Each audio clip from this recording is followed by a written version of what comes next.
So GCN just did a video on one of my favorite topics, and so I wanted to give my perspective on the topic.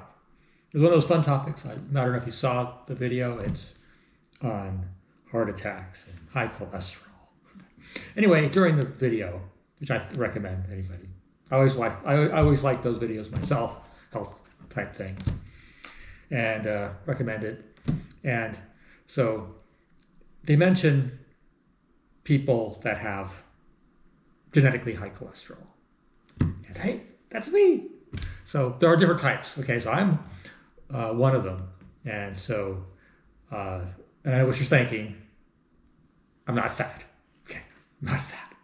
You know, my body fat is under 10%, and I've been vegan since about 1980.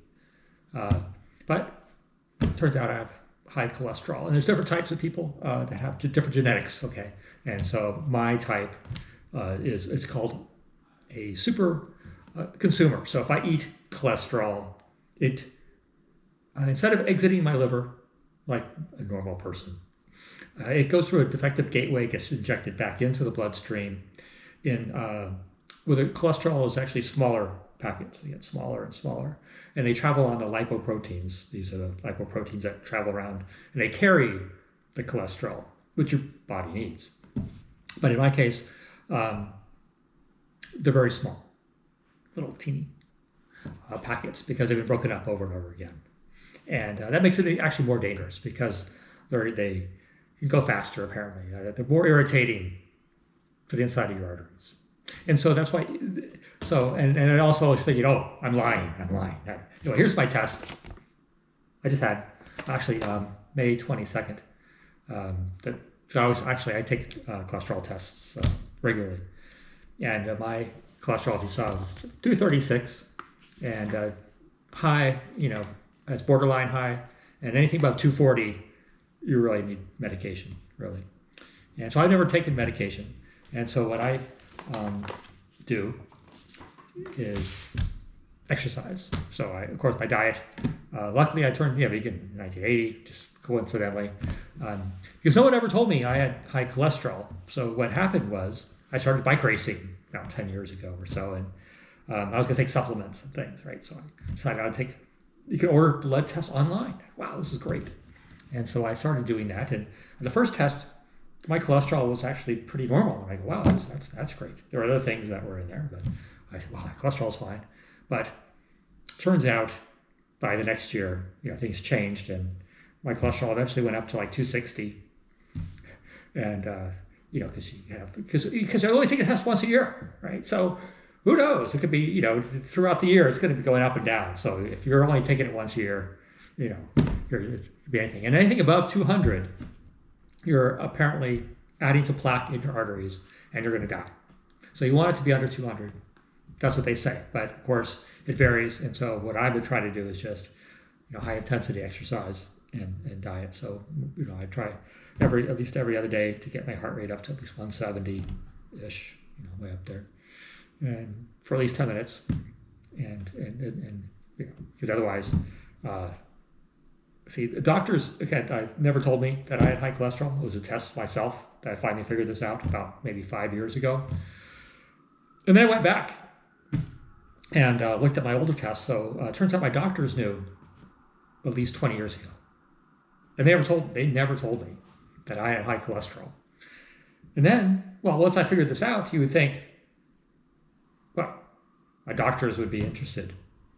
But no, they weren't. So the point, I did a previous video, actually recorded my last doctor's appointment, and you can see it only lasted less than 5 minutes. And it was because these people, they told me I needed to see a doctor right away because I have a moderate risk of heart attack. And so I tried to see my doctor, and you can see the video. And they just hung up on me. Oh, it's my life. But basically, so you'll see that there are certain people that your doctor, for whatever reason, isn't going to give care. Who knows why? First reason, of course,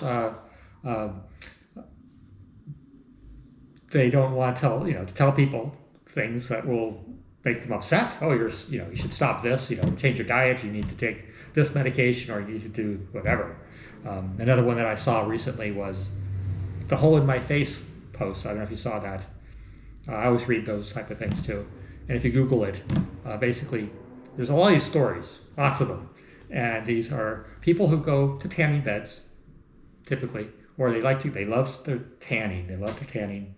And every year, they go in to see their doctor, and they're dark, deeply tanned. And you got to assume the doctor can distinguish between tan and not tan. And the doctor never says a thing.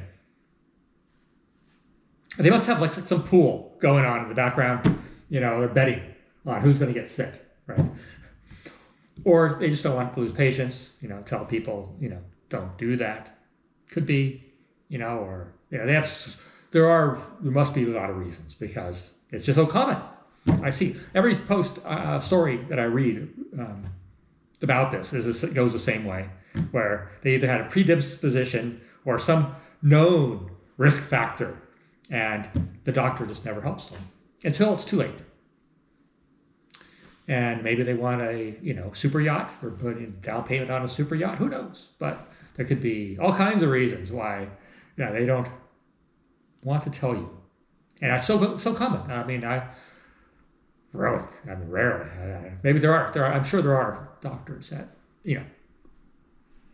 do tell their patients that, and I'm sure they're very popular too, especially with the networks. They're losing money with the doctors, trying to keep people healthy.